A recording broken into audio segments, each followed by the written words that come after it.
Hello, passengers, and welcome to the Midnight Train, America's second favorite and unluckiest podcast, where we bring the dark to light, where history never dies and where listener discretion, well, it's always advised.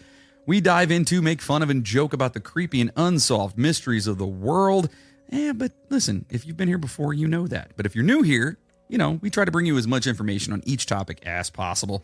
And we consider ourselves a comedy podcast that talks about history and talks about dark stuff. And things do get pretty dark. So if you're not into that, no hard feelings. Thank you for being here. But if you are, thanks for jumping on the train and giving us a chance. And welcome aboard. I'm your host, the conductor of the Cryptic, Jonathan Sayer. And with me, of course, it's the one, the only, it's Mr. Moody. God, that's loud. How is everybody doing tonight? That was like screaming hot. Woo! What, me or the woos? No, the woo. The woo. Sounded all right on my end. Oh, good. Maybe my shit's just cranked up over here. Anyway, what's up, buddy? How are you? I'm alive. Well, that is a bonus for everyone. Is it, though? Well, it depends on who we're... Anyway, so listen,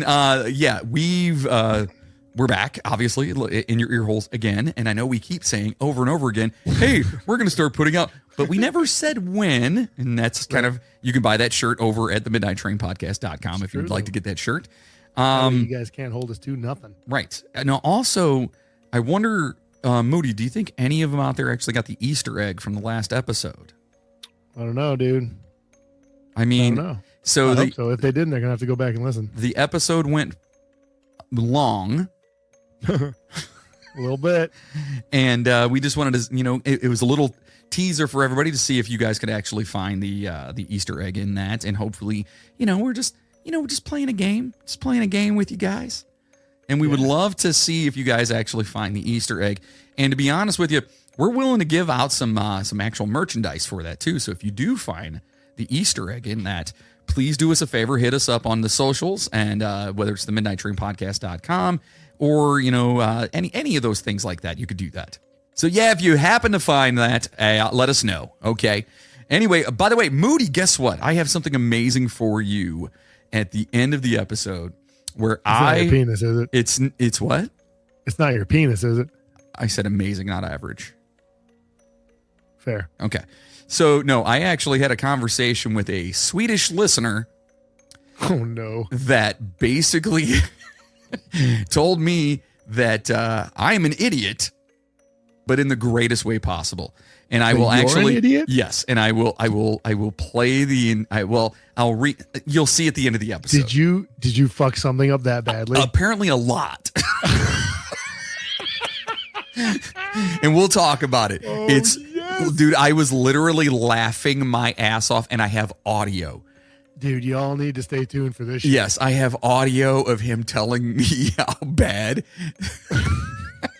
It's the most amazing thing, too. And I just want to give a shout out to him. And we'll talk about it later, okay? But can I just, for a moment, say one thing? Sure. Did you ever think for a minute that you would be doing something like this and getting letters from Swedish people about how bad you suck at your job? No. and part of me is like, oh man, but the other part's like, that's fucking awesome. You know what I mean? Did somebody from Sweden listen? Yeah, that's somebody. Not only, but you have to. It goes deeper than that. It's bigger than that. It's bigger than them just being a listener, and you just have to listen to the end of the. I can't wait. The show, and then we'll discuss it because. Can we just make that the show? Fuck the part two. We should, to be honest with you. I was about to make it just a like a bonus episode, but it's too good. All right, it is. It's too good. Right. It's too good. So anyway, that's it. That's enough of the business stuff right now. Okay, until the end. So let's just pop into this this little thing we're doing here.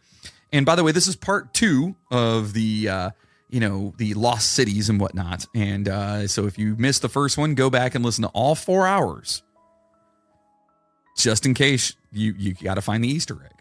Okay, there's free shit in it for you, right? If you can find it, yeah. But you have so it has to be like exact. Like there's something in there. And you find it and you relay it to us, it has to be exactly what's in there. It can't be like, well, it was kind of like, no, it's got to be exact. Right. Yeah. It's got to be You'll know, exact. you'll know what we're talking You'll about. know it when you hear it. Yeah. Yeah, Yep. for sure.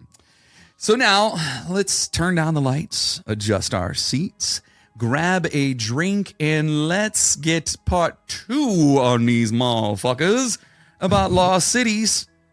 But first, here's a toast to all you beautiful motherfuckers. What you got in that cup, buddy? It's something really exciting. It's water. Water's good. On a side note, look at this cup. Dude. Rest in peace, Ozzy. This cup, look at this cup, dude. How sweet is this cup? Dude? That is pretty gnarly. It's wood. It's all wood. My cup was made of wood. Of wood. One of the guys that we do all the hair stuff with, he makes all That's badass. cups and bowls and everything out of wood. Dude, it's sick. He also made me a metal spoon. So if you ever need a metal spoon, I can get you one. So I'll let you know. All right. Hey, welcome back, everyone. This is part 2 of Atlantis and Other Lost Cities. And now, of course, Atlantis, we've talked. like Morissette? Yes, Atlantis. The lost city of Atlantis? Yes. Hey, hey, hey. I don't even know if she says that. Isn't or it not. ironic I know. that she can't? Dude, my buddy Nate, who is he actually listens to the show, by the way. So hi, Nate. And he's a huge What's up, pothead. Nate? And he used to, back in the day, He's a he would huge say, what now? a huge pothead. Oh, I Yes. didn't hear you. Sorry. Yeah. He would say, isn't it the chronic? Don't it stink? And so every time I hear that song now, I just think of Nate. So On a side note, in about 20 minutes, I'm going to be right there with there him. you go. All right. And hopefully you guys are too out there. Grab a drink, smoke up what you got, whatever it is. Unless you're driving. Unless you're driving. Yeah, because then Then pull if off. you even think about doing that shit, we'll find you. Yeah. And we'll fuck your world up. You're correct. Yes. Don't make me get daddy on your ass. That's our PSA for the night.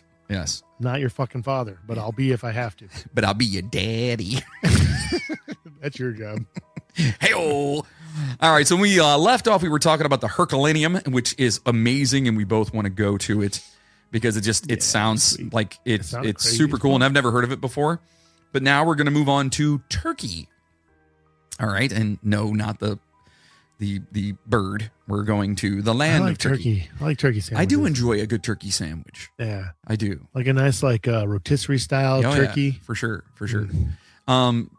For Thanksgiving and whatnot, dark or white meat for you? Oh, fucking dark meat, dude. Dark meat all day, right? Dude, so I gotta say, I hate McDonald's anyways, but like when they got rid of the dark meat nuggets, I was so disappointed. I've never even noticed the difference. Because I don't Okay, eat it, to be so- honest with you, so I have no idea. Right. So back in the day, though, and people might not even realize this, but back in the day, chicken nuggets had 2 different shapes, right? There was like a round one and one that looked like a boot. Yeah. Do you remember that? Yeah. The ones that looked like a boot were dark meat, Oh. right? And then they got rid of the dark meat. And I was so mad because I only liked the dark meat Dark ones meat's and the nobody best. else would eat them. Nobody else liked the dark meat That's ones. so weird. Dark meat is the juiciest part. Like Yes. it's delicious. Like it's just delicious. And then McDonald's got rid of the dark meat for real chicken or whatever. And now here we are. The dark hang on, meat. All right, so we're heading to Dark Troy. substance nuggets. Right. We're heading to Troy. So for centuries, the city of Troy was considered nothing more than a legend, immortalized in Wait, was what? that in Turkey? Yeah. I didn't know that. I'm sorry. I for some reason thought Troy was like down like in Italy or Greece or something. No, it's we'll talk about it, but no, it's actually in I'm Turkey. stupid. Yeah, My bad. No, you're not stupid. You just didn't know, buddy. That's okay. And if other people out there didn't know, I didn't know until I did the research. It's fine. Oh, It's fine. all right. So it was immortalized in Homer's Iliad as the site of the Great Trojan War. The war sparked by the abduction of Helen of Sparta and fought between the Trojans and the Greeks involved legendary heroes like Achilles, Hector, and Odysseus. And if you've ever seen Odysseus, yes. Have you ever seen any of these the movies like that? Dude, by the way, 300 is one of the greatest movies. It's totally like historically inaccurate, but it's such a Sure. great movie. Oh, absolutely. So this is Sparta. Oh, that's a good movie. It's Oh, yeah. like that's one of those like just turn your brain off and have some fucking Oh fun yeah, movies it's right so there, dude. good. But Yeah. was Troy real? All right.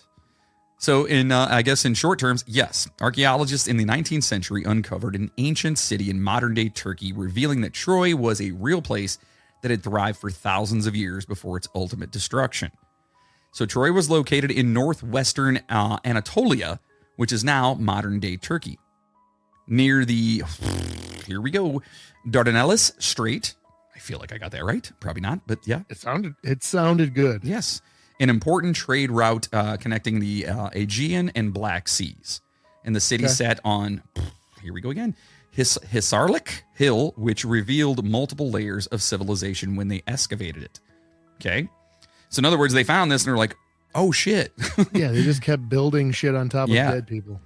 So now why was Troy so important? So it was a strategic location, it controlled trade routes between east and west, kind of like we mentioned a minute ago. Yes. It was a thriving Bronze Age city with fortifications and cultural influence.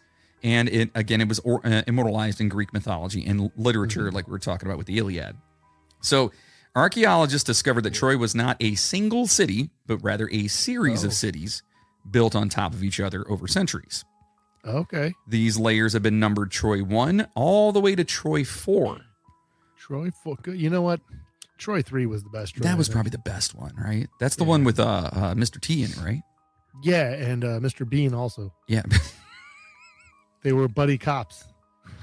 I'd watch that movie in a heartbeat, dude. I swear to God, I would.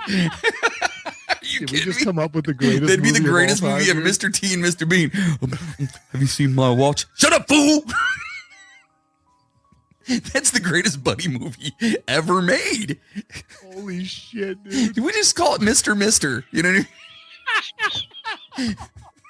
That is the great. Soundtrack could be done by Mr. Yes, Mister the band. yes. It's coming together right now. Let's fund this. Can we find a way to fund this? Oh my God, can you imagine that movie? Wait, is Rowan Atkinson still alive? I think so. Is Mr. T? I don't know. No, wait, did he die? No, he's still alive. Hold on, I gotta find this out now. I don't care. They should be old when they do it too, like grumpy old men. But they're like, it's Mr. Bean and Mr. T. Like they're roommates. It's like the Odd Couple. Like they're fucking roommates and shit, dude. Unexpectedly, though, they didn't plan on being roommates. This is fucking great. If you guys want to fund this, let us know, and we will see. We'll reach out to people. Not that we know people, but we'll try. Oh my God. This sounds How like not. How could that not be a thing, dude? Mr. Mister. All right, Mr. T is 73 years old. He's still alive. Yeah, still alive. Sweet. Rowan Atkinson, who plays Mr. Bean, by the way. And if you guys never watched that show, it's fucking great. And Rowan Atkinson is 70. They're both still alive, dude. Perfect. It's perfect. Yes, that is perfect. It's like the Odd Couple, but it's Mr. Mister. Dude, just picture all the movies that are similar to that, but with those like fucking Hear No Evil, See No Evil. Oh yes, with Richard Gene Pryor Wilder and Gene Richard Pryor. Wilder. Yeah, it was fantastic. Mr. Bean and Mr. T, dude. Please God, if listen, Die Hard 3, but instead of Bruce Willis and fucking Samuel L. Jackson, it's those two. It's Rowan Atkinson, fucking Mr. T.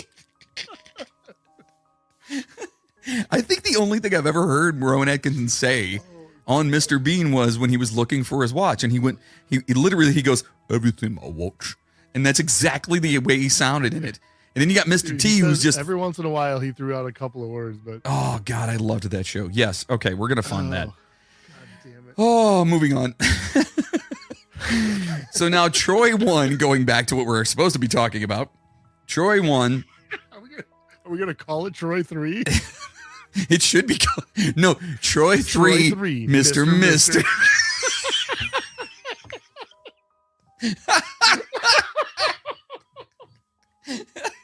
That is, which is even better because it's the only one. It's like what was the fucking what's his name?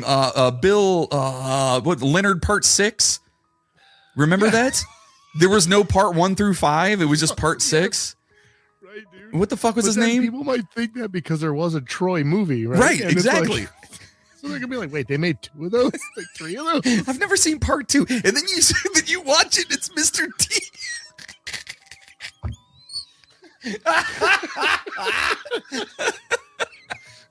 Yes, we are on to something. This is gold. This is gold. I'm Holy actually going to shit. put this in my notes real fast. Hold on a second. Now we know if this ever happens that we have proof that this was our idea, dude. Troy 3, Mr. T, and Mr. Bean. If Okay. that's not a fucking t-shirt, I don't know what is. Yes, that is for sure. That's a shirt. And you guys can find it over to the I got the midnightrainpodcast.com. fucking movie poster out of it with the Yes. two of them just I'm so on that. I'll have that done before the weekend's over with. oh fucking hell, dude. So no, the real Troy here, 1 and 2 basically is from 3000 to 25 or 3000. Yeah, 3000 to 2500 BC. It's the early Bronze Age settlement with basic fortifications. So it's like the beginning, so it's basic, you know what I mean? There's not a whole lot there. And then Troy 3 to 4 was 2500 to 1800 BC, and they had a lot more advanced city planning, trade growth, stronger walls. Okay. And then it goes all the way up to, oh, by the way, did I say Troy 4 earlier? No, it's Troy 9. Holy shit. It really? goes all the way to 9. Yes. And our movie is still Troy 3, by the way. That's still happening. But so Troy, let's see, 3 to 4 or 3 to 5, excuse me, is 2500 to 1800 BC. And then Troy 6 is from 1800 to 1300 BC with a more powerful kingdom, large walls, and it may be the Troy of the Iliad from the book or the story, whatever you want to call it. Troy 7 is from 1300 to 950 BC, was destroyed by war or earthquake, and it matches the Trojan War timeline. And then Troy 8 through 9 is 950 BC to 500 AD, and that's where Greek and Roman cities were built over the ruins of the earlier Troy. So basically, yeah, they just, every time something would happen to it, they would just build another one on top of it. Fuck it, let's start over. Yeah, I guess. It's kind of wild, though.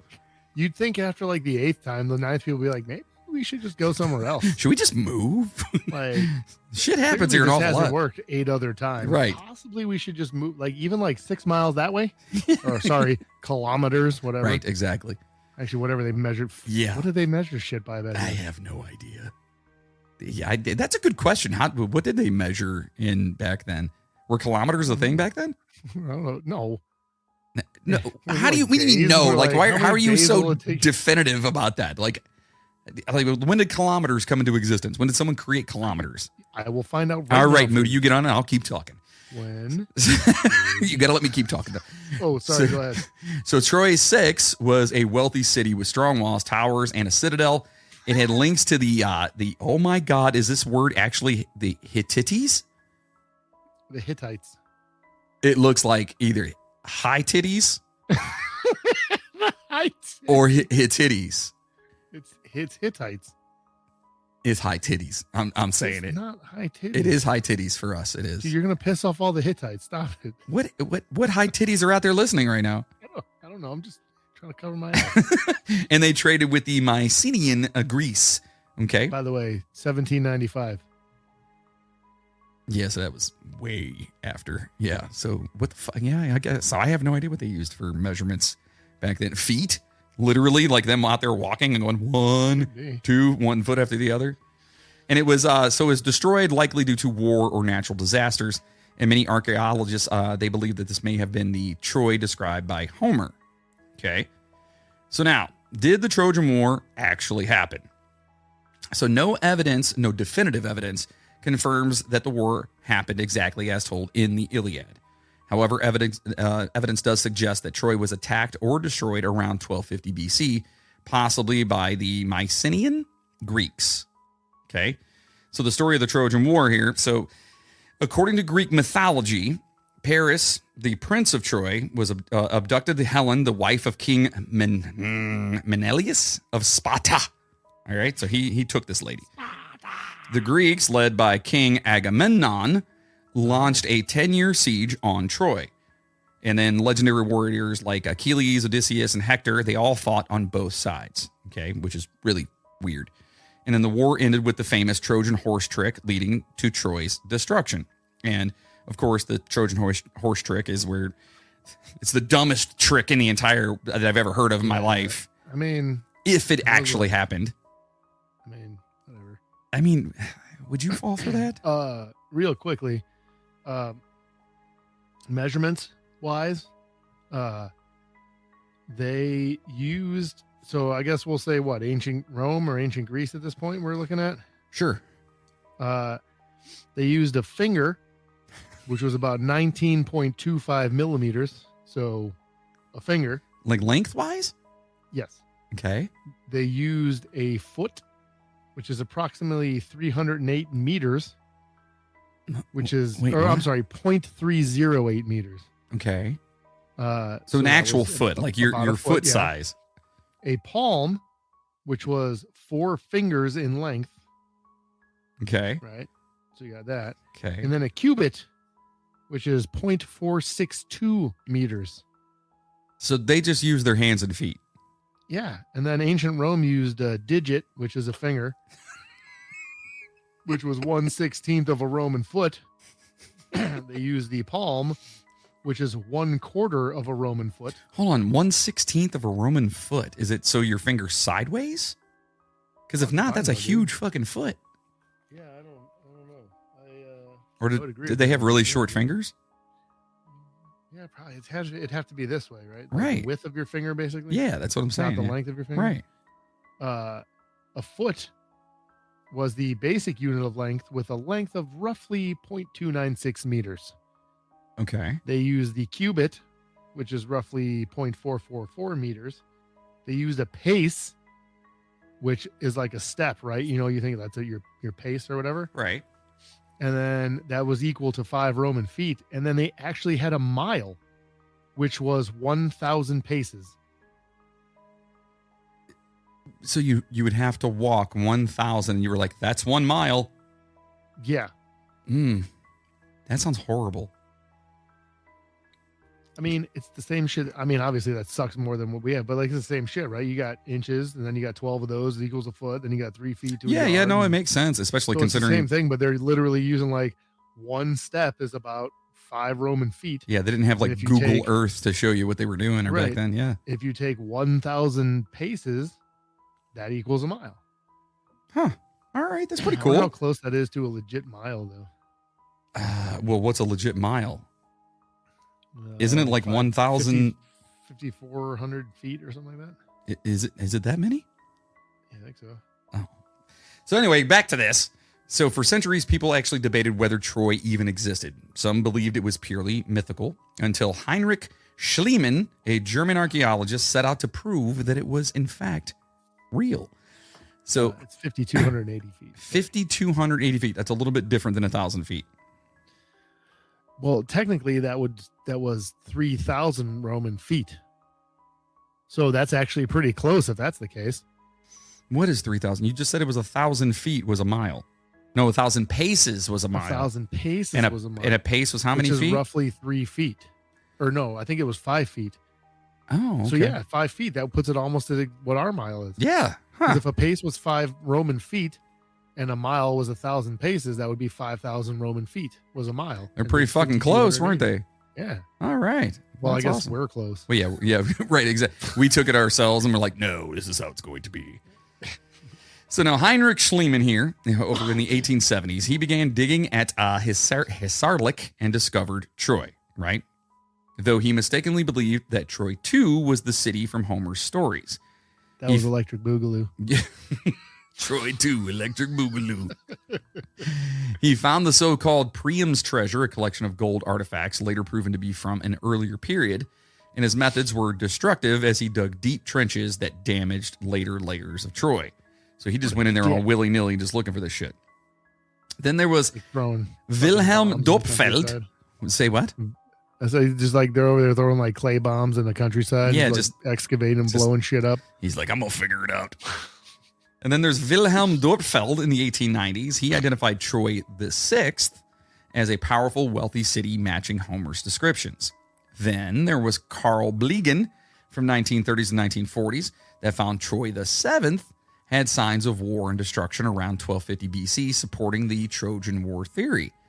Then there was Manfred Korfmann from 1980s to 2000, so not too long ago. Wow. Used modern techniques to map the larger, lower, the larger, lower city of Troy, proving it was more than just a small citadel.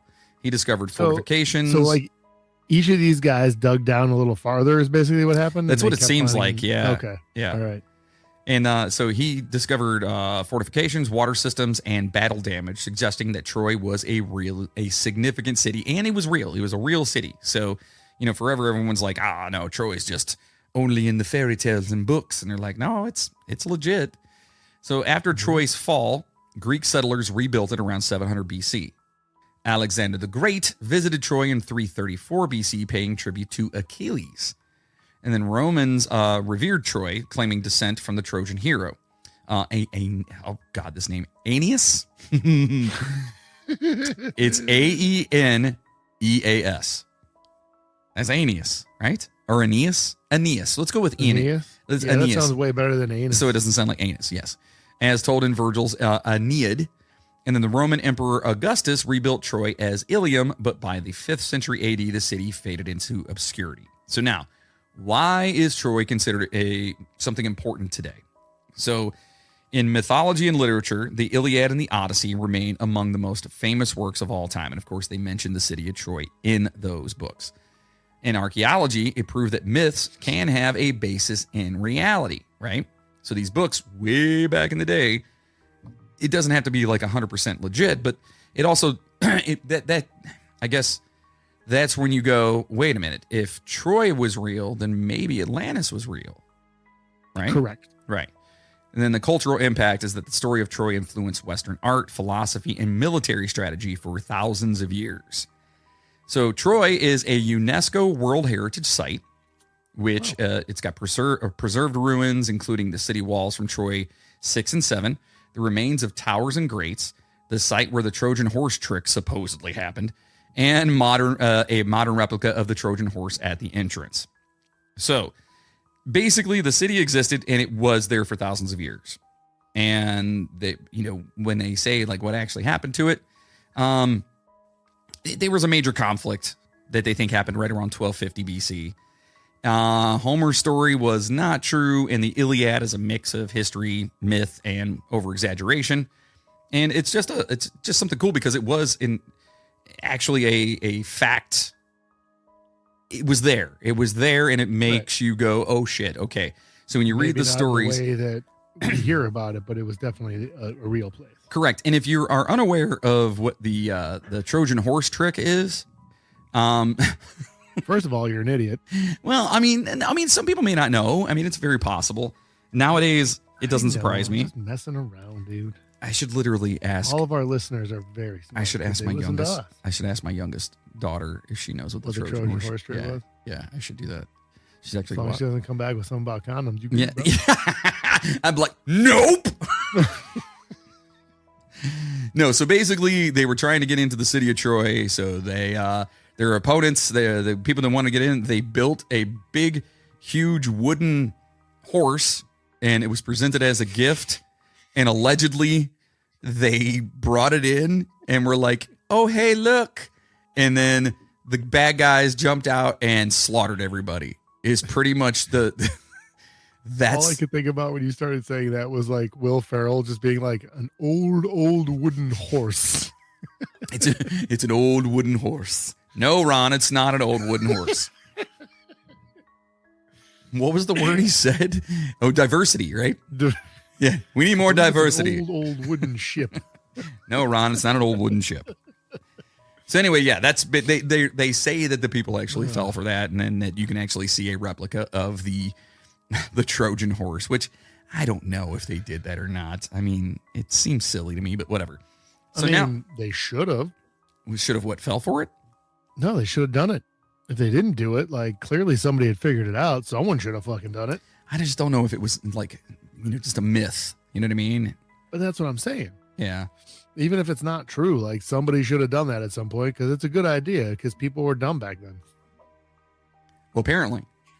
They were literally like, we call a truce. Here's a giant horse for you. They're like, oh, what nice fellas they are. And for you. Brought the motherfucker inside. And for you, a goose. They're like, what? All right. So now we're moving on to Jordan and we're going to Petra. All right. So the lost city of Petra, this is, I don't know too much about this one. All right. So that place is sweet. Petra is known as the Rose Red City. Have you seen Indiana Jones and the Last Crusade? Yes. It's where the temple is that they have to go into. Oh, is it's it? that big place like carved into the fucking side of a mountain? Oh, okay. That's Petra. Okay. Yeah. Well, it's an ancient archaeological site in South Jordan, famous for its stunning rock-cut architecture and advanced water systems. Hidden in a canyon, Petra was once the thriving capital of the, Nabatean kingdom, I think. Why not? Yeah, okay, but was later lost to the world for centuries. So basically, it was another lost city. It wasn't until 1812 that Swiss explorer Johann Ludwig Burckhardt rediscovered Petra, bringing its lost history back to light. Today, it is a UNESCO World Heritage Site. Why do I keep wanting to just say heritage? And one of the new 7 wonders of the world. So there are like so many different like wonders of the world. There's the ancient wonders of the world. There's the modern wonders of the world. There's the new 7 wonders of the world. They just keep changing like it. The natural wonders of the world. Wonders, Yeah. There's going to be like the podcast wonders of the world eventually. And bro, here we go. We'll be right there, right? Yeah, dude. We're one of the 17 million podcasts. So the Nabateans were the alleged builders of Petra. So the Nabateans were an ancient Arab tribe who settled. No way you're saying that right, by the way. Huh? There's no way you're saying that right. By the way. Nabateans?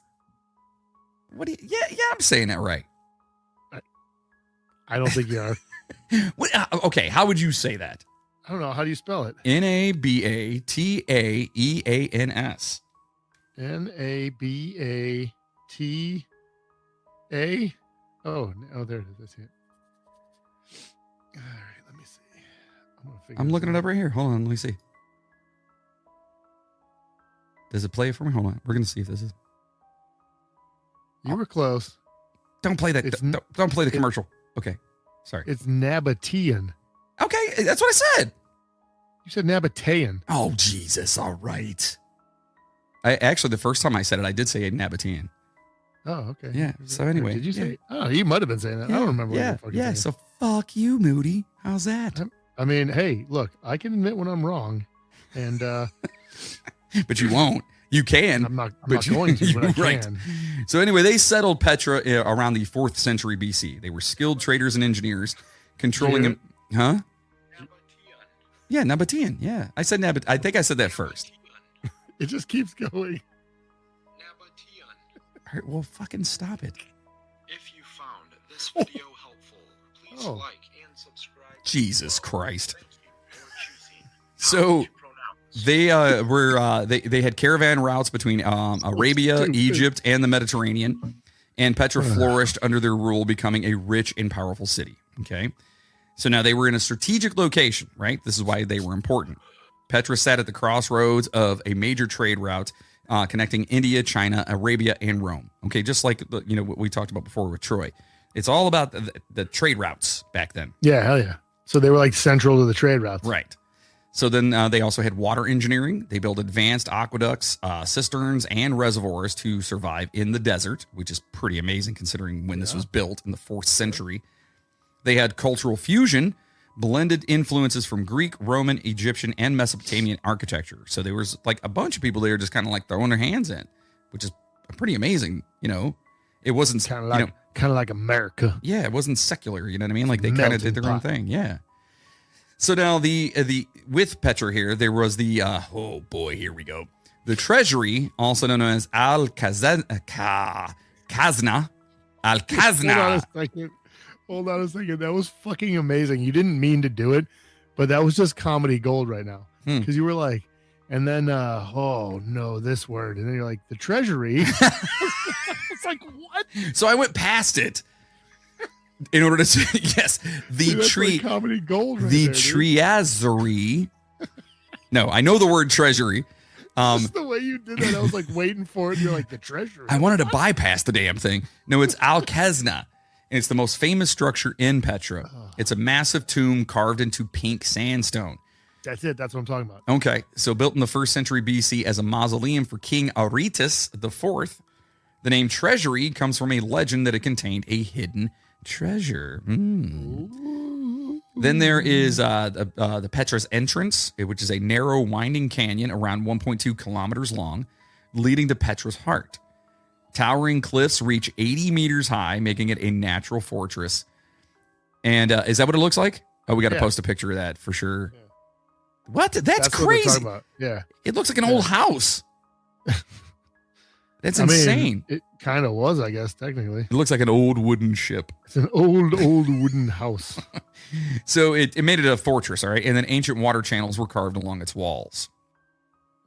There you go. Oh, that's insane. I've never heard of this before, dude. That's crazy.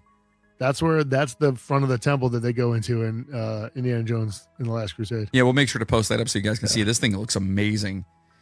So then there's the monastery, also known as, sorry guys, I'm going to mess this up. Adir. Sure. One of the largest buildings in Petra, standing at 48 meters high, thought to have been a temple or tomb, later used by Christian monks, and requires this is just for Moody right here, an 800-step climb to reach the top there, or to get to it. I'm not going there. 800 steps, buddy. Whew. Now, what is that in Roman feet? It's fucking 800, right? How many paces? How many paces would that be? Yeah. So it's a massive structure here, covering 7,560 square meters. That's a lot of meters. So it's pretty big. Squared. Yeah. So it shows Hellenistic influence, which is Greek, proving Petra's cultural connections. And it's a mountaintop altar used for religious ceremonies and animal sacrifices. It's like, okay. Yeah. And it offers a panoramic views of Petra here. So when you get to the top, like you can actually see like the whole thing apparently. Yeah, that's not happening though, because you got to climb 800. 800 fucking steps. That's just to get to it. Who knows how many more you got to go after that. Yeah, fuck all that noise. So now the golden age of Petra here was the 4th century BC to 2nd century AD under King Aretas IV, and Petra became a major trade hub. The city reached its peak, boasting lavish buildings, temples, and an advanced water system. And they're really hung up on the water thing, I guess, which is huge out in the desert. Hold on a second. Are you recording? Yeah, why? Because my little timer thing up in the corner says 0. Yeah, remember I said I wasn't going to do video. Is that for video? That's for video, yeah. Oh my God, dude. I was just about to shit my pants. No, we're recording. I've got the button. Didn't we do that one other time? We recorded like an hour's worth of shit and we forgot to hit record or something, dude. It's happened multiple times, actually. Yeah. Okay, I'm good. We're good now. Good? Sorry, I didn't mean to interrupt, but I just wanted to nip that in the bud before we got too far. All right. You mean an hour into it? No, I got it. We're good. All right. Start over here. Proceed. Yes. Starting over. And so Petra's golden age was the 4th century BC to 2nd century AD under King Aretas IV, and it became a major trade hub. The city reached its peak, boasting lavish buildings, temples, and an advanced water system. And apparently that's a huge thing because they're out in the fucking desert. So I guess water systems back at that time is pretty amazing. And kind of important. Yeah. And then Petra became a center of culture, trade, and religion. Okay. In 106 AD, the Romans annexed Petra, making it part of the Roman Empire.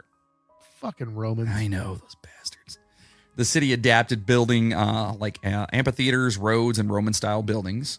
However, Rome's trade routes shifted, okay, and it pretty much knocked down Petra's importance. Man, we ain't going this way no more. Fuck that shit. Can you imagine that, though? Like, they're super important, and then Rome's like, oh, you are now part of the Roman Empire. Come with us. Now and all of a sudden they go, oh, actually, we're going to go this way now. So normally where we zig, we're going to zag. Right. Now. So we really don't need you anymore. I mean, you're still part of the empire, but you're like on the bench now. Does that make sense? That's like a modern version of like Route 66, right? They built the highways across and then Route 66 shut down, like all those hotels and businesses and shit that used to make all their money. Absolutely. Because of that. They're gone now. Yeah. Shot themselves in the fucking foot. It. Yep. And so the decline of Petra was from the 4th and 7th century AD. So earthquakes hit in 363 AD and 551 AD, destroying much of the city, in which that seems to happen in every like lost city you ever heard of. It's always earthquakes. Well, it's not like they built shit to be earthquake proof. Correct. They had no fucking idea, you know? Right. And then, of course, the trade routes changed, causing economic decline. And by the 7th century AD, Petra was nearly abandoned with only a few Oh, what is this word? Bedouins living there? Bedouins. Bedouins. Yeah. Okay, what is that? For the people, I know what it is, but for the people, what does that mean? Can you explain that? Let me find the right definition, because if I try to explain it, and this is why you guys listen to this show, folks, because it's like that. The one person that sent us that email. You'd rather have me try to explain it while I'm high than actually reading. No, probably not. But this is the podcast for ADHD people. It is. We are something. All over the fucking place. Bedouin are nomadic Arab people of the desert regions in the Middle East and North Africa, traditionally known for pastoralism, clan-based societies, and unique cultural practices like poetry, music, and distinct dialects.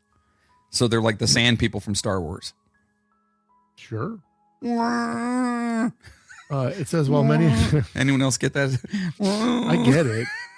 I prefer the ones fucking from Spaceballs, but whatever. Yes. Oh, dude, they're making a part 2. Anyway, go ahead.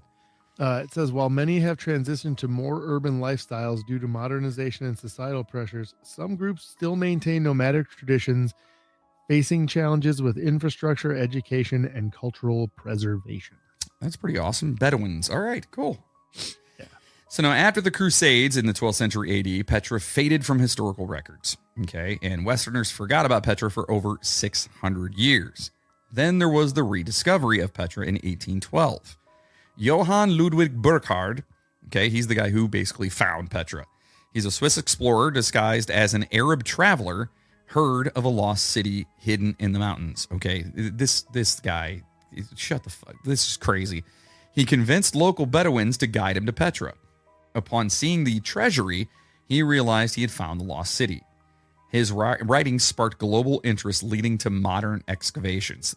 So he went in pretending to be he's a Swiss dude pretending to be Arab. Wait, what? I mean, if he had his shit all wrapped up and he wasn't like, I guess, blonde haired, whatever, but like, I mean, I don't know what's his name? Johann Ludwig Burckhardt. I mean, he sounds Bedouin.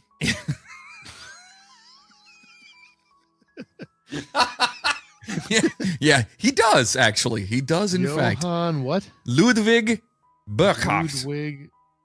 Ludwig what? Burckhardt. Burckhardt. Oh, there he is. But he's Swiss. There's no way he looks like an Arab traveler. If this is really what he looked like, he looks exactly like an Arab traveler. Shut your mouth. Well, I guess that's what I get for assuming. So this is the whitest picture of him that I found. Yeah, I guess he could pass for sure. Make sure you post that up too. The beard and stuff. Yeah, make sure. Or is that what he made himself look like so he could go over there? And then these are I found this drawing of him dressed as an Arab. Oh, okay. So he made himself look like, yeah, okay. I mean, he's a little light skinned, but he's got like the dark eyes and shit. And the beard and yeah, okay. All right. I can see it. All right. Good on you, Johann. Or, his friends call him JLB. That's what we call him back in the day. You know what I mean? His alias was Sheikh Ibrahim Ibn Abdallah. Exactly. See, that's why we call him JLB, because that's just a mouthful. So fucking JLB. JLB, my dog. So yeah, I guess well, I mean, it's pretty amazing that he actually did that and convinced people to take him to Petra. Remember what we discussed earlier? People were a lot dumber back then. I don't know. We're pretty dumb now, but yeah. I'm not saying we're not dumb, but I mean, I wouldn't have fallen for the Swiss guy posing as a Middle Eastern fucking routine, I think. You're not going to fall for the banana in the tailpipe? You got to say it like this. We ain't falling for no banana in no tailpipe. I ain't falling for the banana in the tailpipe. You got to say it with the chest. So now, Petra was declared a UNESCO site in 1985. Named one of the new 7 wonders of the world in 2007. It's now a major tourist attraction, drawing over 1 million visitors per year. Okay, so now... I also would like to know what constitutes new, because that shit is not new. I think it's new as in like when it was actually brought to light, because we have the ancient wonders of the world. We should do an entire episode about the wonders of the world and just kind of like define what each one is, because...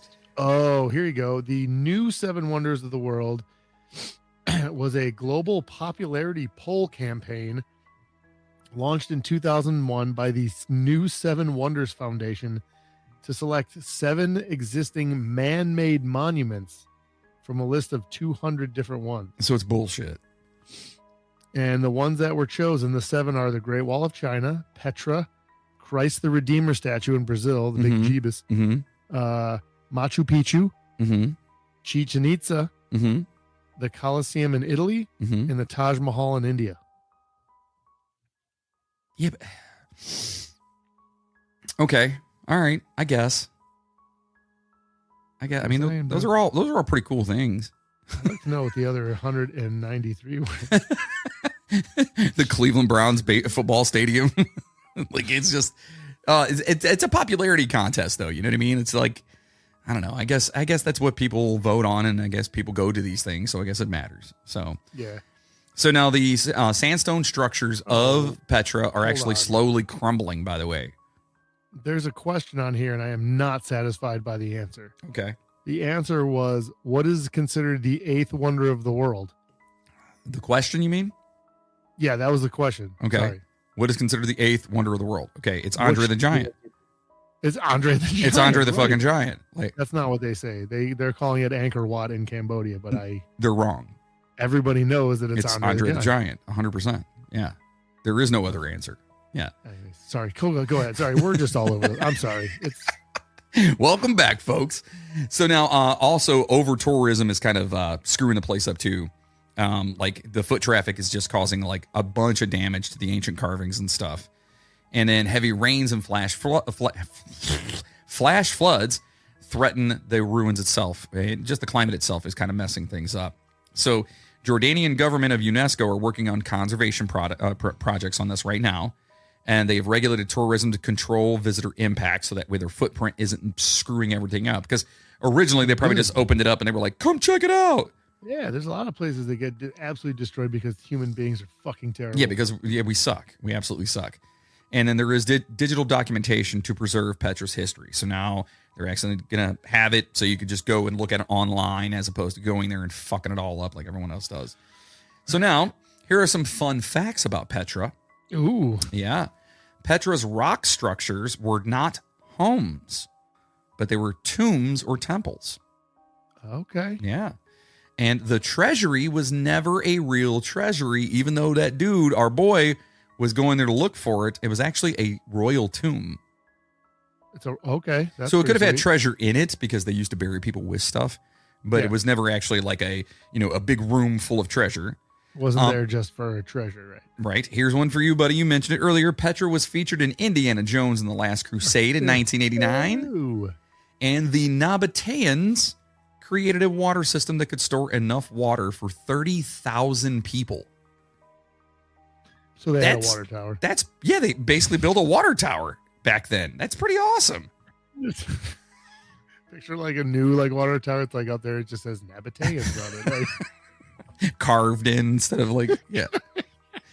So Petra, of course, is more than just an ancient ruin. It is a testament to human ingenuity, resilience, and artistry. The city's blend of engineering, culture, and legend makes it one of the most mysterious and awe-inspiring sites in the world. And I really didn't know about it other than I don't think I even paid attention to it when I watched the Indiana Jones. I thought maybe it was just fake, like a stage. Sure. I mean, it doesn't look real. Like, you know what I mean? Like it's fantastic looking. I mean, it's really a feat of engineering. You can find pictures of all the buildings on there that are carved in there. It's phenomenal. So now we head to Egypt, okay? And we're going to the Library of Alexandria, or shall we call it the Lost Library of Alexandria? Yes. Yeah.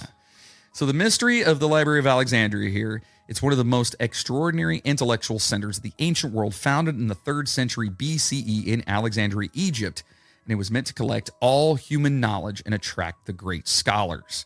However, its, quote, destruction remains one of history's greatest tragedies. Did it burn down? Was it slowly abandoned? Well, the truth is a lot more complicated than the myths suggest. So, the library was founded in Ptolemy, by Ptolemy I Soter. The fucking P is silent, dude. It's like pterodactyl. No, it's not. It's hyphenated. Really? No, not at all. I'm an idiot. Oh.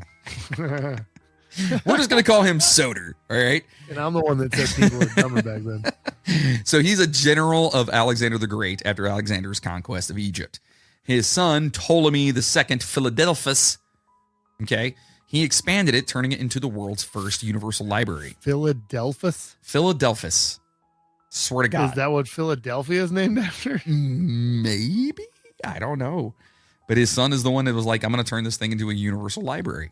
Allegedly. Yeah. Good for him. So Alexandria was a Nerd. major port city. Okay. Like the other ones kind of were. Like, you know, that's where people send stuff through. And a cultural crossroads between Greece, Egypt, Persia, and India. The Ptolemies. Why the fuck did I say Ptolemy? I can't get over. You know what? This leads. It's going to lead into later on about our Swedish listeners, and you'll see what I'm talking about. I love that you just fucking called yourself out on it. Like 5 minutes after. Because now I'm looking at it like, why the fuck did I do that? Like, I know better. Like, what the fuck is wrong with me? Anyway, so the Ptolemies wanted to make it the intellectual capital of the world, rivaling Athens, right? Because Athens in Greece, it was huge. That was like. That's where all the philosophers were, and it was a big central hub of knowledge and things that were becoming huge in the world, right? Well, their world at that point in time. So they wanted to kind of rival that and make a library that had all of world's knowledge, which probably wasn't a whole lot back then, but, you know, that's what they wanted to do. It's like 8 things. Right. 10 if they're lucky. So the Ptolemies ordered every ship arriving in Alexandria to surrender its books for copying. So if you rolled in there in a ship, they're like, give me your books. Okay. That's actually fucking cool, though. It's pretty neat. So the original At least they said copying and they didn't just take the shit. Right. So they do say here the original was kept and a copy was actually returned to the owner. That's kind of neat, actually. Yeah, yeah. And Because then you're scholars, getting the history, too. It's not just a reproduction of what it was. You got the actual book. you right, know? exactly. But they didn't have copy machines back then. So that means someone had to sit some down dude was just sitting there and writing literally write out every fucking book. on Oof. fucking parchment, whatever. What was Papyrus. it? Papyrus. Papyrus. So scholars traveled across Greece, Mesopotamia, and India to acquire every book and scroll possible. So Dude, this was nuts. This is a big deal. It was a big deal. I mean, if you think about it, It's like someone's got like a little love note from their wife or something. They're like, give it. They're like, what? hand it over. I see that scroll. Give it to me. It just says, I love you. I don't care. Give it to me. And it's Who's scribed with, Barbara? like with her boobs on it. Oh, those are nice tits. I like that. I'll scroll those down for later. So between 40,000 and 400,000 scrolls, some estimates go as high as 1 million scrolls were actually like done here, okay? Equivalent to around 100,000 modern books today. They covered subjects. You imagine having to write out 100,000 books. And not only that, but you're seeking them out. You're actually going out to find this information because they wanted to make this a hub. You think there were guys that are like looking for scrolls and they find one that's like 90 scrolls long and they're like, I don't think we should bring this one back. Throw it over their shoulder. Nope. Didn't see anything. Just like lighting it on fire. Like, Move on, Abraham. I did not find anything. What is that pile of fire going on right there? Nothing. So they covered subjects like philosophy, medicine, astronomy, mathematics, literature, and history. So this is actually a really amazing idea that they had. Yeah. You know, let's get all the information we can find. Let's put it in one spot. Because back then, you didn't have the internet. You didn't have, mail. I mean, if you wanted to send something to someone, you had to send somebody with your message and hope they didn't die delivering your message, because that happened a lot back then. Yeah. Especially if it was bad news. If it was bad it would take news, like 9 fucking months to get there. exactly. And if it was bad news, they would kill the messenger. That's where that term came from. Yeah. So now the famous works that were housed there were the complete works of Homer, like the Iliad and the Odyssey, Egyptian, Greek, and Persian historical records, early studies on medicine and anatomy and engineering, and mathematical theorems and scientific texts from Pythagoras, Euclid, and Archimedes. So, like, you're literally talking about the foundation of what our knowledge is today. Yeah. Being recorded and put into one spot. But on the downside, It was all put into one spot. Aha, which is what we're talking about. Yes. So the library was part of the museum or museon, a research institution where scholars lived and worked. Okay. So there literally, like, there was just a bunch of scholars that were there either replicating stuff or researching stuff. This is what they did. It's actually pretty insane. Scholars were paid by the state, quote, paid by the state, and had access to vast knowledge. Okay. So famous scholars of the library here were Euclid, who developed geometry. His book Elements is still studied today. Today, to this day, his book is still studied. He invented geometry. He developed geometry. Ooh.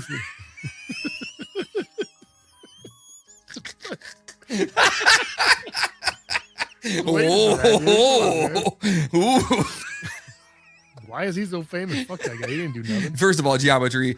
Well, I mean, I actually don't mind. Of all the mathematics, not it's not bad. I don't mind geometry because it's like it's angles and shit. Like you can kind of figure, you can see it, which makes me go, okay, I can understand this. Where like normal math, I'm like, duh. So this is also in 300 BCE. Geometry is like the slow kid of mathematics. Correct. And this is why I can deal with it. And so I thank Euclid for that, which is also a great song. Anyway, so that's a shitty city. It is right next to you, right, buddy? Oh, yeah. But that's 300 BCE, and it's still studied today, dude. That's fucking crazy. Yeah. Then there was, Eratosthenes. Sure. Yeah, I got that. He calculated the Earth's circumference with amazing accuracy in 276 to 194 BCE. Okay, great. What, really? This guy too? Like, what is? I mean, come on, dude. Ooh. Yeah, like, I figured out how big the world is without even knowing there was another side of it. Well, Archimedes was there, who made breakthroughs in physics and engineering. A bathtub. Fuck that guy too.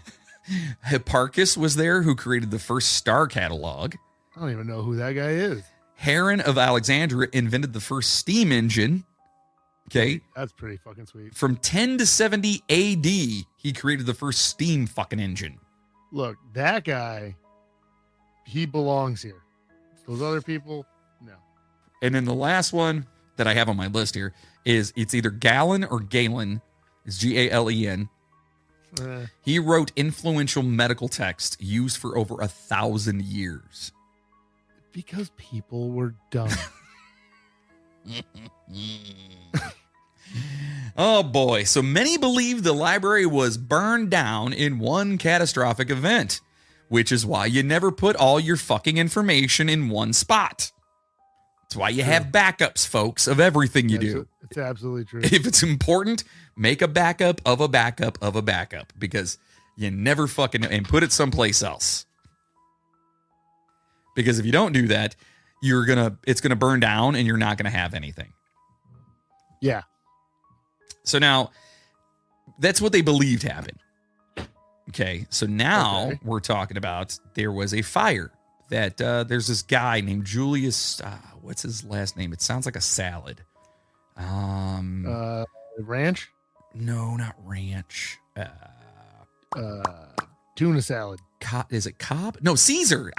There it is. I got it. Chef? Is it Julius Chef? No, Julius Caesar. Julius Caesar. Yeah. Never heard of that guy either. So there was a fire with him, right? So during Caesar's siege of Alexandria, a fire, quote, accidentally spread to part of the library, and some scrolls were lost, but the library continued to function, allegedly. Then the Roman period, under Roman rule, Alexandria remained an intellectual center, but funding decreased. Okay, so remember, all these guys are people that are there being paid by, quote unquote, the state. And if they're if they don't have money, they can't pay these guys to be there. You know, it's kind of like, they wrote some that pissed somebody off, so they burned the place down. Right. It's like government today. Like if they can't afford it or they cut funding, it doesn't Watergate, exist. The missing tape. Instead, they just burned half a library because they didn't have tape. Oh, I don't even want to get into that whole thing. They're like, we don't even know which book it is. I burned the whole fucking thing then. I don't care. Yeah, right. So the great library may have been neglected or its text transferred elsewhere. So now there is that alleged that maybe they transferred these books and the information somewhere else. But can you imagine if we actually found that? If that was real and somebody found that shit? That could literally change history. Yeah, correct. Yeah. Like 100% it could. Like it could, I mean, because what we base today off of is either what we have in contextual writings now or what has been kind of like perceived and translated throughout history. Right. But if we were to find something that legitimately popped up written, and it was written, this is what happened. It's happening right now. Right. So like we would know what was real, what was bullshit, how wrong we fucking were about everything. Like if all of a sudden you found something about Troy and it was like there was no fucking horse. You know what I mean? You're going to go, "Oh shit." Like that changes. Even if the people changed, like it wasn't like the war, maybe the war did start over like a woman, but it wasn't Helen of Troy. It was like fucking somebody else random, like that nobody even knew about. Like, you know what I mean? Yeah. I mean, it literally could change everything that we historically even know of. Honestly, it could change how we are today as a society if they found these things, you know? Yeah, I mean, I don't know. We're kind of dumb, so we probably wouldn't. We're set in our ways. Yeah, but I mean, like we're set in our ways now. So now I would like to I think the interesting thing would be if they found like the medical texts, right?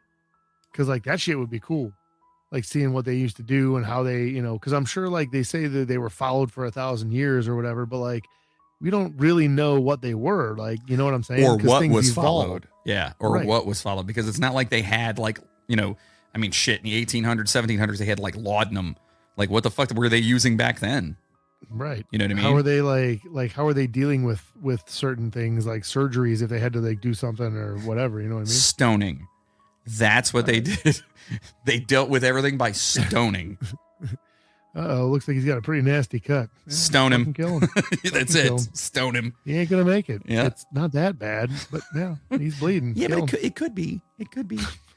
So now Emperor Theodosius I made Christianity the state religion, okay? And the pagan Serapeum temple, which housed part of the library's collection, was destroyed by Christian zealots. Mm-hmm. This may have led to the loss of thousands of scrolls. Okay, and now according to some accounts, the Caliph Umar ordered that the remaining books be burned. However, many historians doubt this story, as early Islamic rulers were known for preserving knowledge. So they're basically saying that one of their leaders, the Islamic ruler back in the day, was like, no, fucking burn it all, which has happened before, because who was it over in Russia?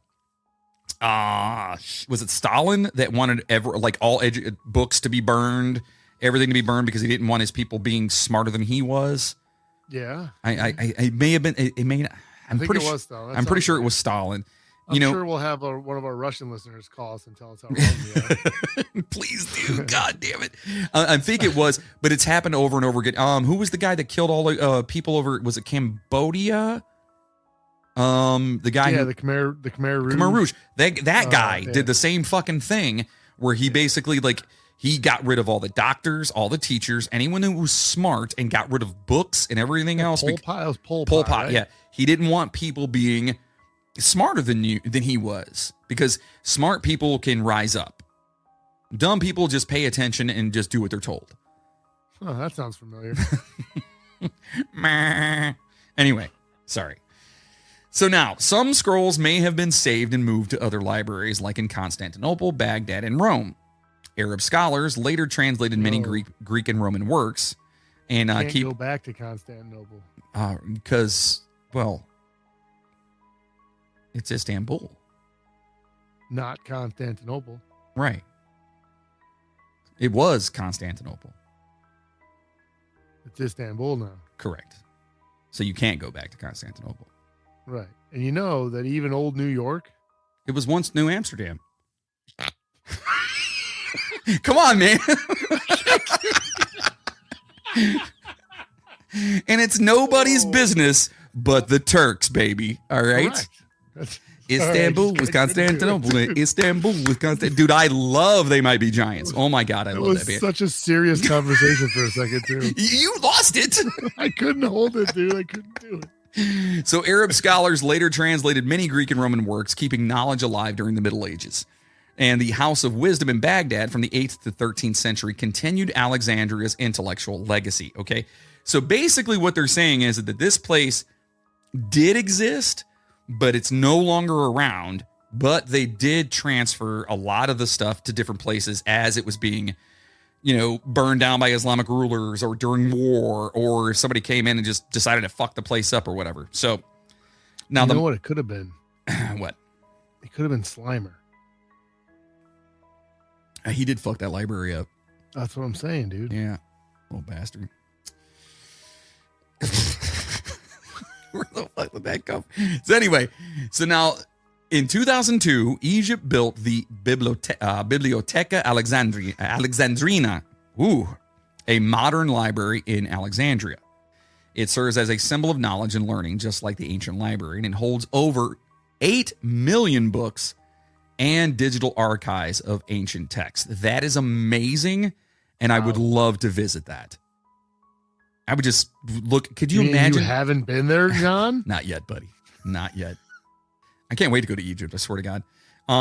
But can you imagine like the books that you could, like you go to a library now and there's like old books there of like Mark Twain and you know what I'm saying? And you look at them, you're like, oh shit, this is cool. They've got stuff from like BCE there, which I don't know if you can even touch. They say they have digital archives. You could probably at least look at it that way. They're not going to let you fucking touch that shit. Can you imagine being able to crumble in your hands? Oh, it'd be so awesome. So now, why does this library still matter? And if you have to ask that question, well, I'll tell you. So it represents humanity's quest for knowledge. The library ain't going to help you at that point. They literally went out searching for every bit of knowledge and information they could possibly find at that time. It shows how fragile knowledge can be because, once again, you put it all in one spot and poof, she gone. And it reminds us of the importance of preserving history and science because, I mean, yeah, that's the thing. It's without history, you don't know where you've been and you're doomed to repeat it. You know what I mean? So I don't know. That's why I've always been such a history nerd, man. I absolutely adore it. And without those books, without those writings, without those things of these people that came before us, I mean, who knows where we'd be right now, you know? Yeah. Could we be way more advanced? Possibly. Or Sure. could we be freaking still figuring out like what the fucking wheel is, you know?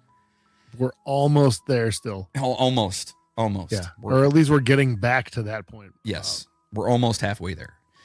So the Library of Alexandria was more than just a collection of scrolls. It was a center of scientific innovation where some of history's greatest minds revolutionized mathematics, astronomy, medicine, and engineering. So it was pretty badass, and I would love to go there. So now, again, there was just so much about it there that, and I could go through, I have like every single bit of what they have there too, if we wanted to go there, but this has been long enough. So go search it, look it up. It's amazing. I want to go there. Now we're headed to Greece. Okay. There's more. We're still going? Oh yeah.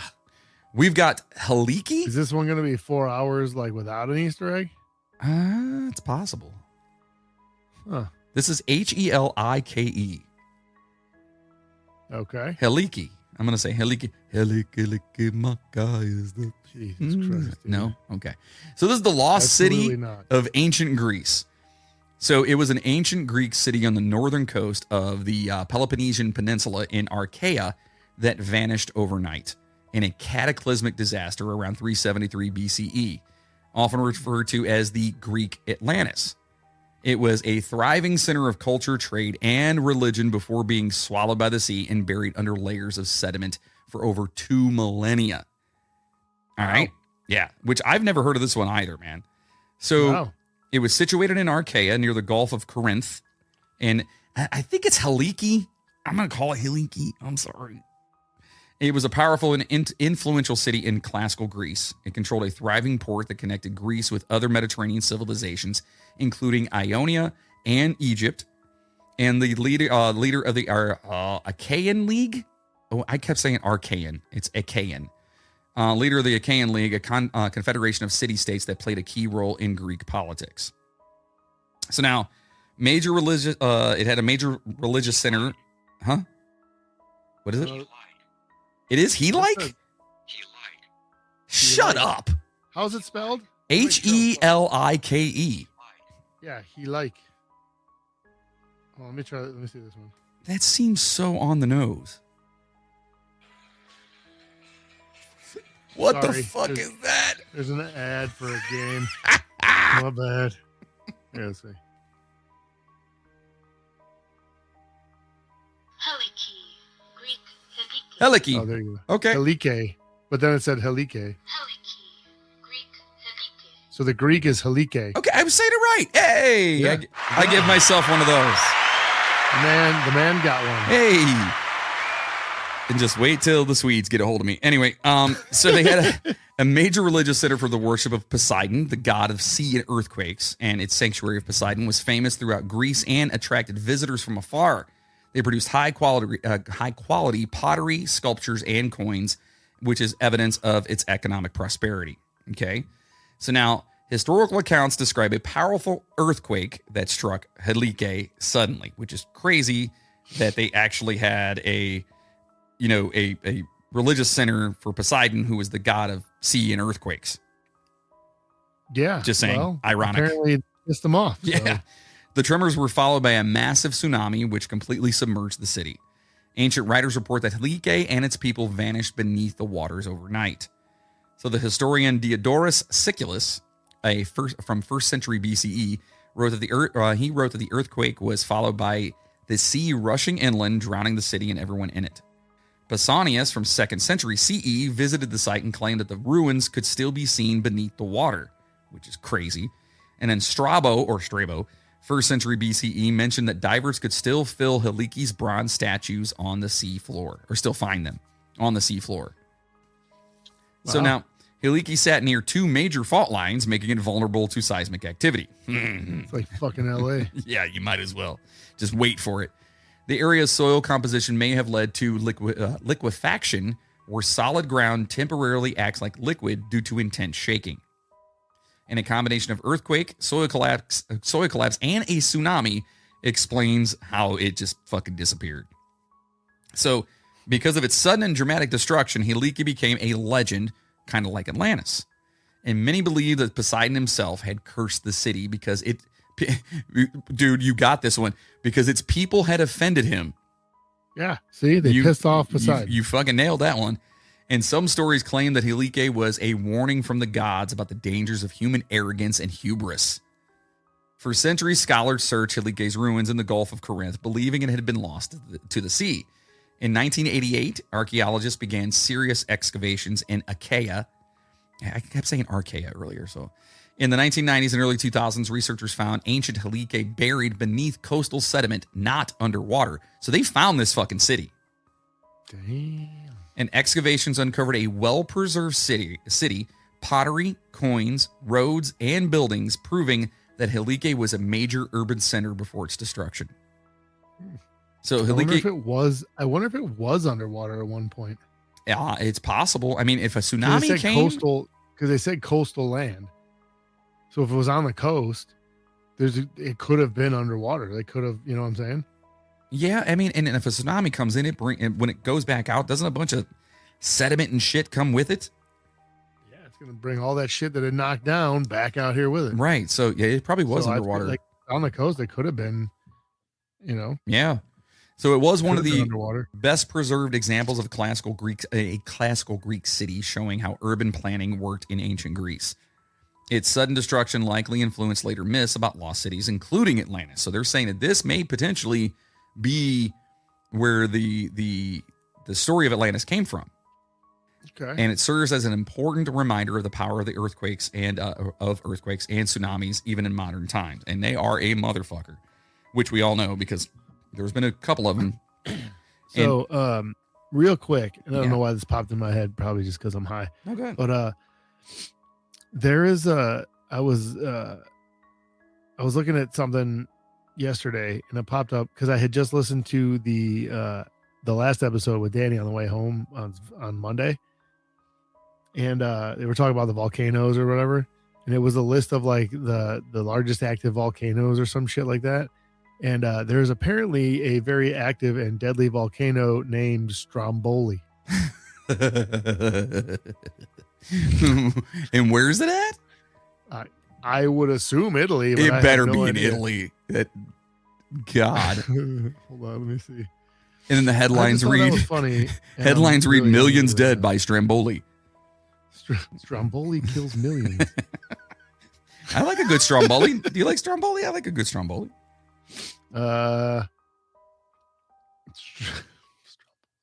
Stromboli is an active stratovolcano in the northeasternmost of Italy's Aeolian Islands.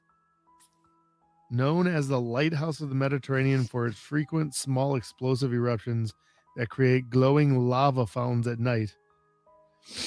It's located in the Tyrrhenian Sea. It's been in a state of near constant eruption, or a near constant state of eruption for almost 2,000 years. Holy shit. It's a result of a collision between the African and Eurasian tectonic plates. And but it's called Stromboli. Do people live around it? It doesn't look like it. It looks like it's in the middle of fucking. I wouldn't. It looks like it's in the middle of the water. Jesus. So now, sweet looking though. Helike was one of the greatest lost cities of antiquity. Hidden for over 2,000 years, its rediscovery has helped historians and archaeologists better understand seismic disasters, ancient Greek civilization, and even the origins of Atlantis myths. Okay, I keep thinking about this. You said it was on the Aeolian? Yeah, and it's Stromboli. So Aeolian Stromboli. Yeah. Yeah, dude, it was in my. I couldn't. I had to get it out before I kept going because I couldn't even think straight because I was just thinking. I figured I was already like way off. I'll put some aioli on my Stromboli. You know what I mean? Hey. I don't want to. There actually is people that live on that island with the volcano. That's stupid. I would never live there. Yeah, it looks. That sounds. I mean, it's actually pretty fucking sweet. Yeah, I'm sure it is until it looks nice. Erupts and then everyone dies. Yeah. So Helike is often considered one of the real-world inspirations for Plato's Atlantis due to its sudden destruction, location, and mythological significance. While no direct evidence proves that Helike was the Atlantis, many researchers believe its story influenced the legend, which is kind of what we were talking about earlier. So now, just talking about with what we talked about with Plato before. So Plato first, this is on the first of the previous episode, guys. Go back and listen to that if you want, but this is a recap. Plato first described Atlantis in his dialogues Timaeus and Critias, I don't know. Cretaceous? Sure. Was talking about dinosaurs. No, it's created. No, it's Critias. Critias. Critias.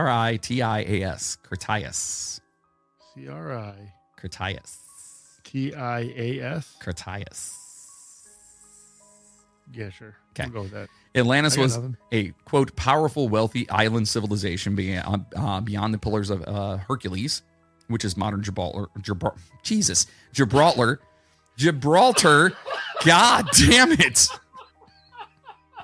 I hate my mouth. Did you just say Gibraltar? No. God. The Atlanteans grew corrupt and arrogant, leading to their downfall, and the gods punished them with earthquakes and floods, causing Atlantis to vanish overnight. This is according to Plato, right? This is what he said. And he claimed that Atlantis disappeared 9,000 years before his time, but many scholars believe he used Atlantis as an allegory for political and moral lessons rather than an actual place. Okay? Bullshit. Right. It was real. Right. That's, yeah, sure. So now there are similarities between Helike and Atlantis, probably because they used it as a reference. Both were dedicated to a sea god, Helike to Poseidon and Atlantis to Poseidon. Both were wealthy and powerful city-states before their destruction. Both were destroyed by earthquakes and floods, vanishing in a single night. And Plato wrote about Atlantis around the same time Helike was destroyed. Oh. So could he have literally been inspired by real events? I'm thinking yes. Yeah, of course he could have. So now, where people say that Helike was actually Atlantis. Okay. So the timing aligns. Yeah. Helike was a real city with documented history, and the disaster of Helike was well known in Greece, possibly inspiring. It definitely inspired Plato's allegory here. Okay, so now the people say that it's not because Plato described Atlantis as an island beyond the Mediterranean, while Helike was a coastal city in Greece. Splitting hairs at that point. Atlantis was said to have disappeared thousands of years earlier, while Helike was destroyed pretty much the same time that Plato would have been around. And many scholars believe Atlantis was a purely fictional moral story rather than a historical account. Why couldn't he have... That was influenced by... Exactly. Like, why couldn't he have... That's stupid. So now, Helike was, not Atlantis in the way Plato described. It's highly possible that the real destruction of Helike influenced later retellings of lost cities, including Atlantis. So Helike remains one of the most compelling real-life parallels to the Atlantis story. Whether Plato based Atlantis on Helike or not, he did. Its sudden destruction by natural disaster is eerily similar to its account.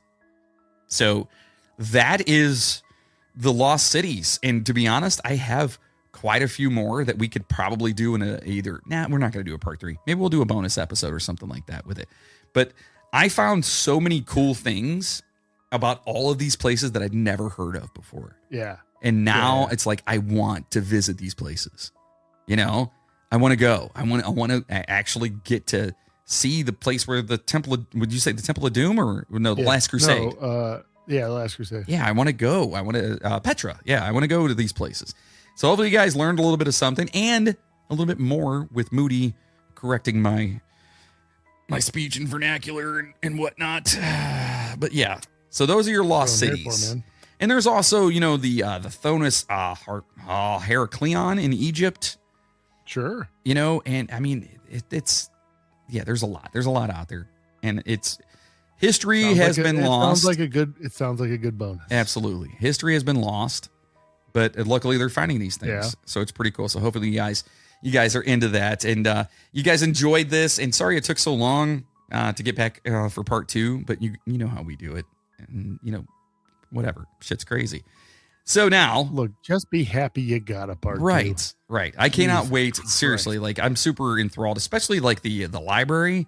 Like, that's insane. Like they literally went out looking for the information and let's put it all in one spot. It's kind of like Hitler tried to acquire all the like art he could possibly find. Yeah. And then steal it all and put it in one spot. We were talking worthless pieces of art. Yeah. And he wanted to put it in one spot and then like a fire breaks out and all of that art is gone. You know what I mean? It's purely coincidental and on accident. It's fucking stupid. Anyway, we hope you guys like that. And now, I do have, I have a story, and it's actually more of an interaction that I had with a listener. So Moody, do you remember when we did, and this is going to take place by the way, because we held you guys for fucking 4 hours on the last one. We're going to make this one a little bit shorter today, but you remember when we did Creepy Sweden? Yeah. Okay. So we got a message over. I cannot wait. And I should have asked him how to pronounce his fucking name. The funny thing is, this dude's correcting you. You're going to fuck his name up so bad. Yeah, I'm going to. But he's super fucking cool. And he actually left me some voice messages so I could actually hear, he could give me some, like, you'll hear this, okay? Okay. All right. So his initial message is, and I want to say it's OKNYTT. That's his name? Yes. And I'm sure. OKNYTT? Yes. No, it could be his podcast here, because he has a podcast, by the way. Oh, nice. In fact. Did he do dumb podcast hosts and we were like the stars? Kind of, yes. Oh, boy. They actually played our podcast and laughed listening to us try to pronounce their words. And I have some of this. All right. I fucking love every minute of this, dude. I was crying during this interaction. So, I found it. I did find it. The podcast. Okay. Yeah. It's okay. Oknet. I'm probably way off because everything he tells me I'm way off on. Anyway. So the guy, hold on, I'm trying to see if it says what his name. I don't know. It's all written in Swedish, so I'm not even going to try because I don't want him to write. Yeah, I don't think he ever actually gave me his name, to be honest with you. It's called Oknet Podcast. But anyway, okay. It just says Marcus and Christopher. So it's got to be one of those two, right? I would assume so. Why didn't you tell me your name? Everything else is in Swedish, so I have no idea. Right. I do see the word alcohol, though, so there's that. Okay. So his initial message was, listen to the Creepy Sweden episode. Loved how you butchered all of our names. Laughed a lot. Cheers from Sweden and a fellow podcast. And I respond, sorry for the name slaughter. Thanks for listening. What's your podcast called about? We'll check it out. And he put, it was fun. It's called, talking about our episode, his is called Aknet Podcast. So guys, check this out. It's in Swedish, by the way. Like the entire thing's in Swedish. He says it's an old Swedish word to explain gnomes, trolls, ghosts, and more. It's a comedy podcast. Old Swedish word. It's an old Swedish word. It's a comedy podcast about everything from serial killers, haunted houses, to historical events and folklore. But it's all in Swedish, so you won't understand a word. But if you're going to visit another Swedish episode, let us know. We have a bunch of research done, and we can give you the correct pronunciation of things with the sweaty emoji. I said, sounds fun. We most certainly will. And he said, awesome. We'll keep in touch. Last episode was the USS Indianapolis. Oh, really? Yeah. They just put it out tomorrow. All right. So he sent me a link to the snippet of them listening to us. Yes, dude. Let me see if I can get this to work here. Oh, yes. Oh, wait, how the hell do you... Stort. Oh, wait. Here you go. Det är svårt för amerikaner. Kan vi bara lyssna på när de försöker uttala... När de försöker uttala ordet storsjöodjuret. Jag hör det här. Keeps throwing them away. Maybe it's that guy. Oh, that's amazing. So that actually sounds pretty awesome, though. Yeah, I mean, that's crazy, dude. There's a lot of cool little places. So this next one, actually has a pronunciation next to it. Yeah. Hey-o, thank God, because this word has more vowels than I've ever seen. I actually meant to take that out, and I must have forgotten. It is Stusorjur. Okay, which Okay, so its pronunciation is Stusorjur. Storsjöodjuret. Det kör. Sounds more Swedish. Just letting you guys know what it would be. That's phenomenal. So Stusorjur. Storsjö. 800-foot deep Lake Storsjön. Storsjön. I've never seen so many dots. So many dots. In Jamtland, in the Jamtland. monster. So they got a lake monster. That's super cool. Yeah, buddy. It was first. They're fucking dying. Storsjöodjuret. Storsjön och Jämtland. Storsjöodjuret. Storsjön. My face hurts. Storsjö. Och Jämtland. Och Jämtland. Ja, vi fortsätter. Du måste fortsätta. In 1635, it is the most famous lake monster awesome. in Sweden. Yeah, it's old. Wait, 1635. it says the most. See, okay.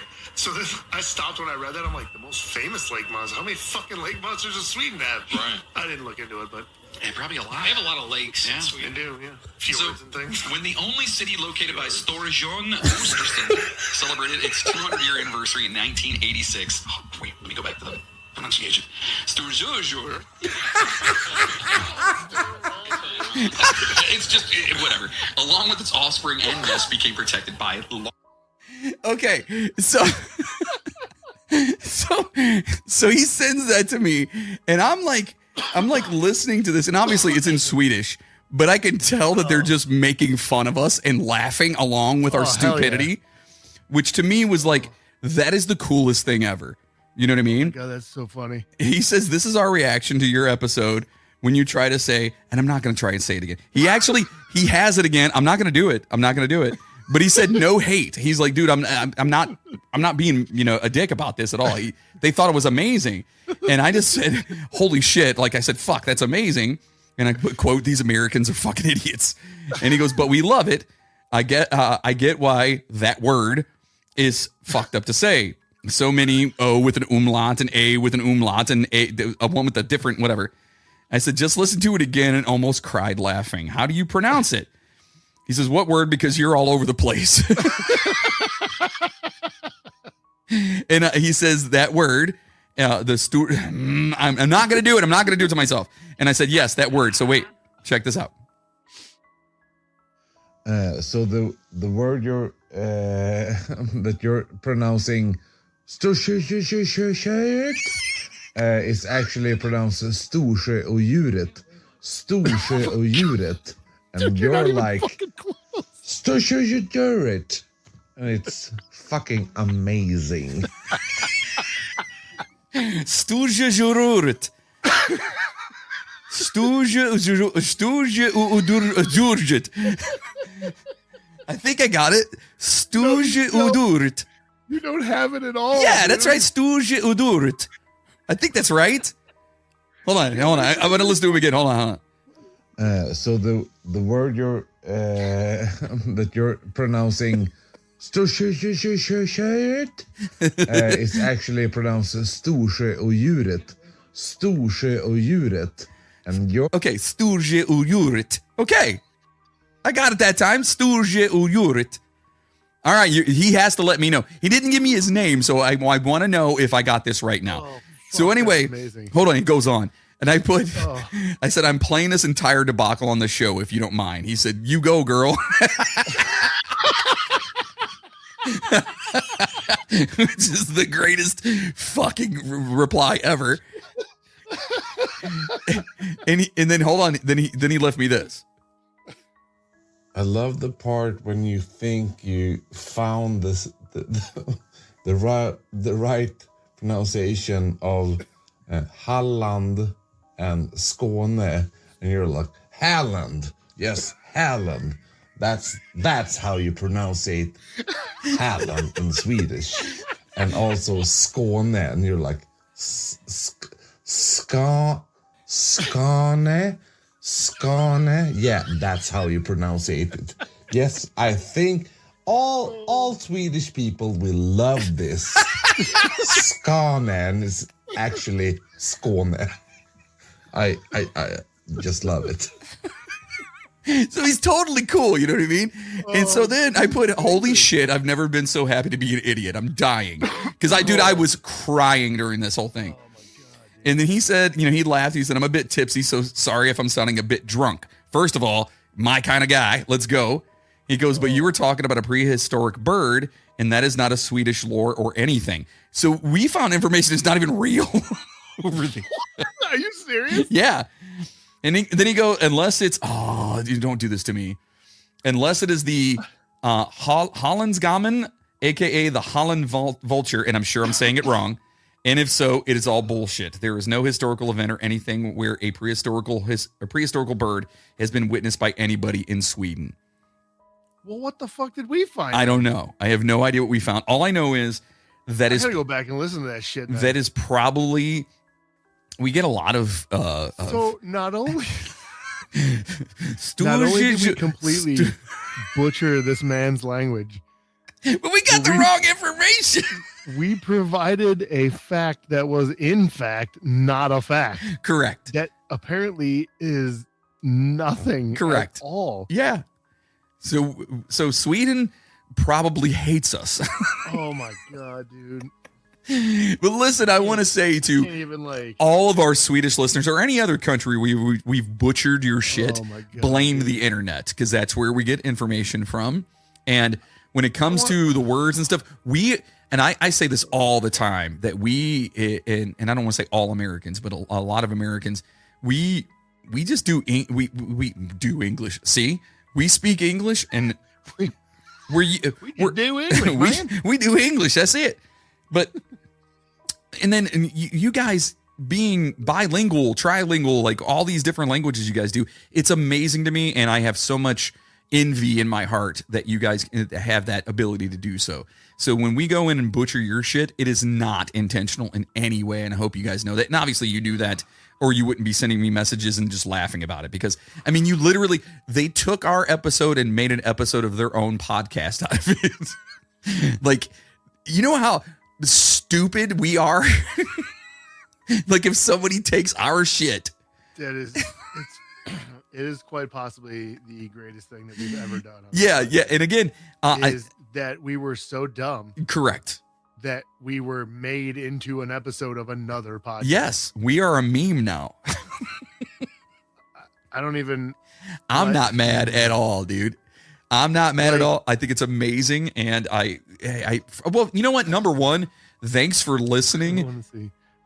Even though it was, how many Swedish people know how fucking dumb we are. Oh, probably a lot. it? I I'm looking. don't want to I'm know. looking. These guys seem fantastic. I don't want to know. Yeah.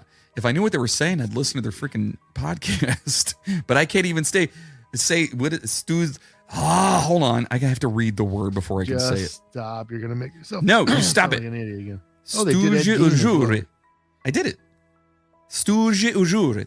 I'm sure you did. That I'm telling you, that's right. Okay. I hope so. Listen, man, send me a message again. Let me know, first of all, what your name is, because we never even interacted as far as names. It just went straight into, dude, you guys are fucking dumb and we love it. You know what I mean? Like, it was amazing. Oh, my God, dude. Greatest interaction that we've had in a long, long, long time. And I told you this is going to make your year because it made mine. It made me so happy. Yeah, it's fantastic. And we need to do something with those people.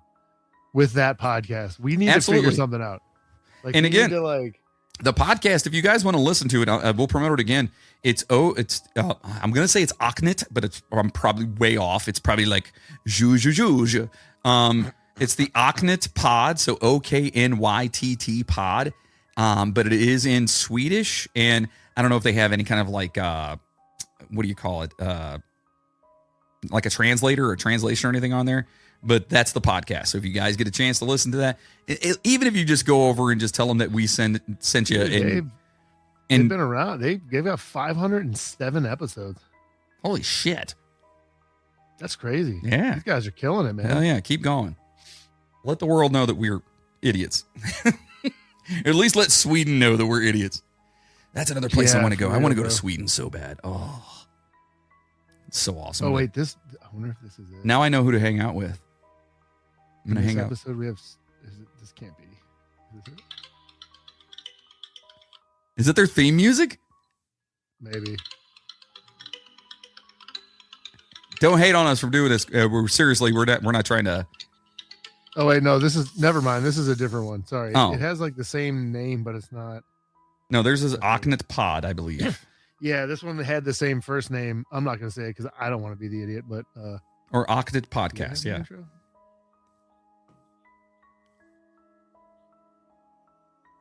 What are you doing right now? It's like super quiet on my phone.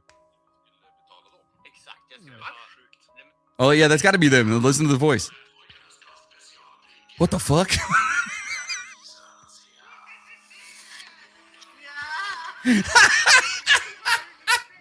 I don't even know what they're saying, but I love it.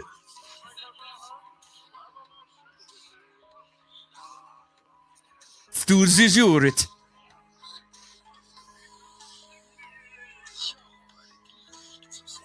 I have no idea what's happening. This is what we're gonna start. Well, they started it where you just listen to other people's podcasts on your podcast.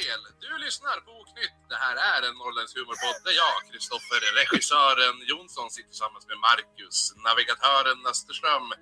Och pratar om mystiska, det märkliga. All right. Oh, that's it. There you go.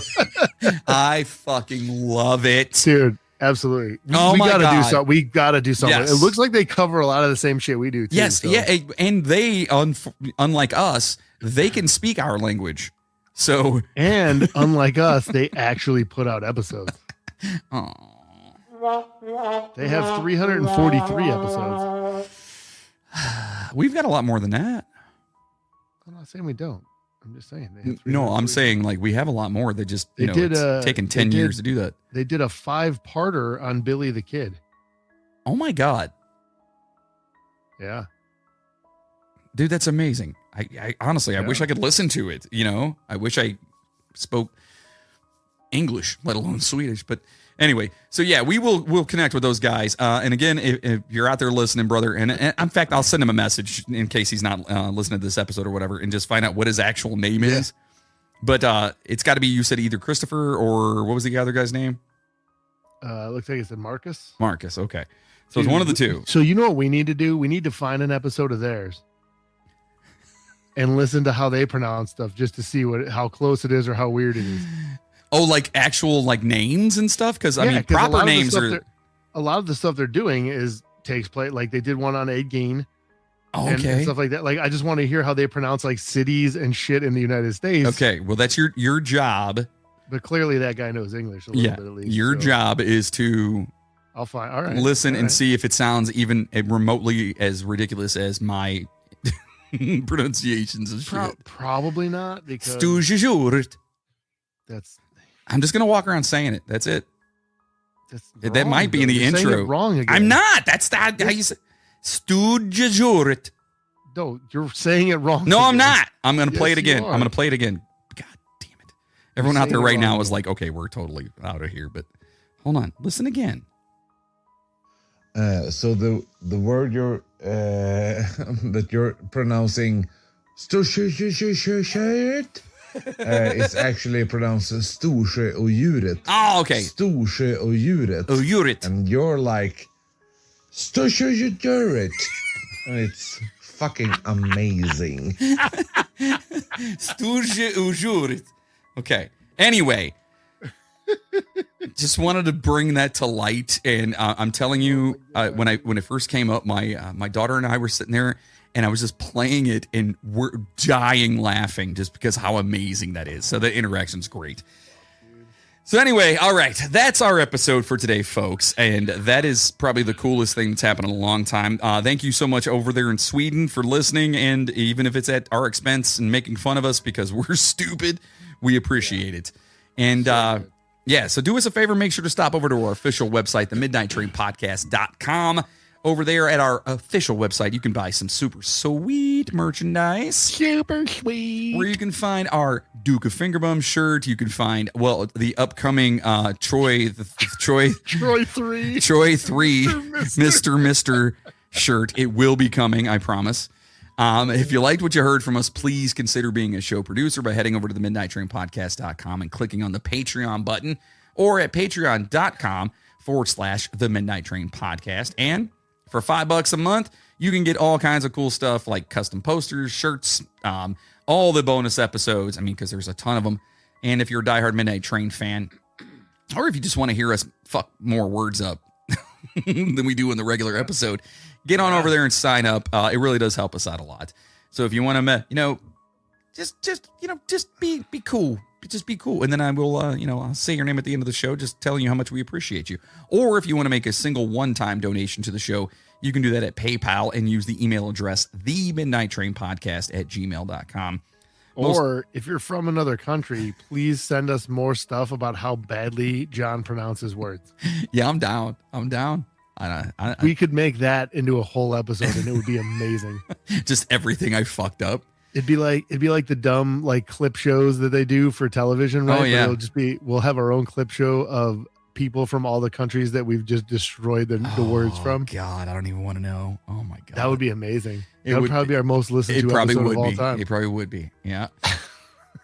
But most importantly, do us a favor and share the Midnight Train with everyone. Please let everyone know. Just listen to the show, even if you're not into what we're talking about. We're a couple of morons that just like to discuss stuff, and we have a good time. And if you have ADHD, hey, we're perfect for you. And word of mouth is how we're going to get more passengers on this train and to continue to keep moving. And we can't thank you enough for all the love and support we've received. You guys really do keep us moving and wanting to do this. And I know, again, life gets in the way, and slowly but surely it's kind of leveling out. We'll get there. Well, Yeah, well, it is life, but that's just life. But thank you so much for listening, and a special thank you to our fearless executive producer, Patreon first class passengers, aka you beautiful poopers. To Whitney Stevens, Amanda Carruthers, Patrick Jones, Amy Moses, Ibrahim Moises, Samuel Beaver, Chelsea Benz, Timothy Moore, Jacob Knoll, Ms. P, Cassandra Fuentes, Jacob Peters, Stoner Babe 69, Tim Karras, Zoe Miller, Tracy Valancourt, Edgar Rodriguez, Ginny Wynn, Riley with no last name, and no, it's not my son, Chris Connors, Amanda C, George DeJesus, Megan McTerry, Amanda Dens, Chris Lucas, Joseph Aramo, Nathan.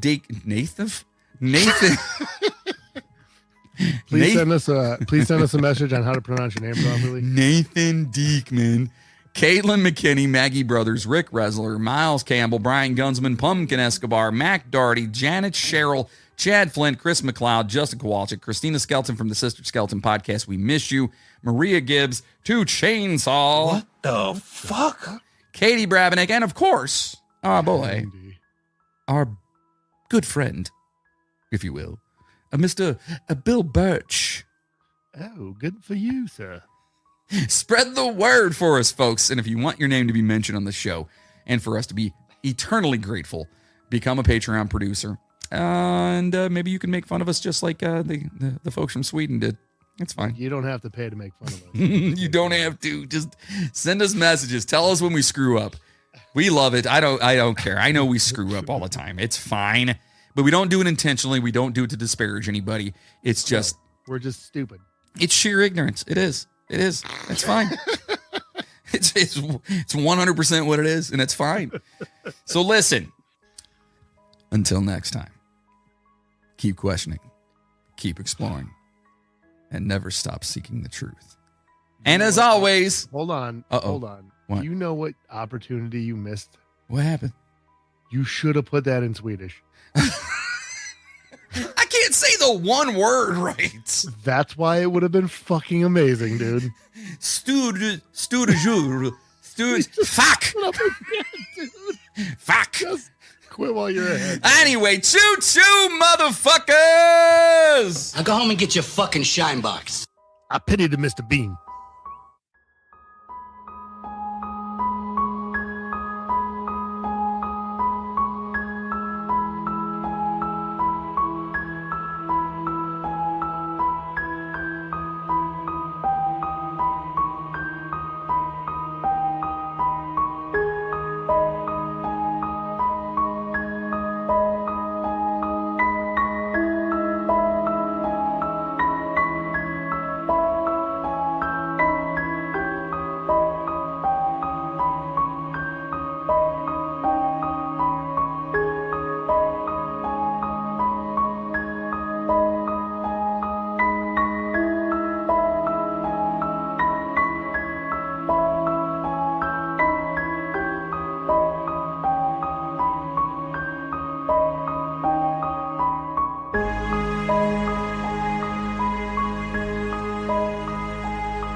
I've got something I need to tend to for like 5 minutes, dude. Okay. What the fuck is going on? I'll fill you in later. I'll fill you in a few minutes. All right. All right. Just let me know when. It's gonna be worth it. Just trust me. Okay. All right. Okay. All right. All Hold right. on. All right.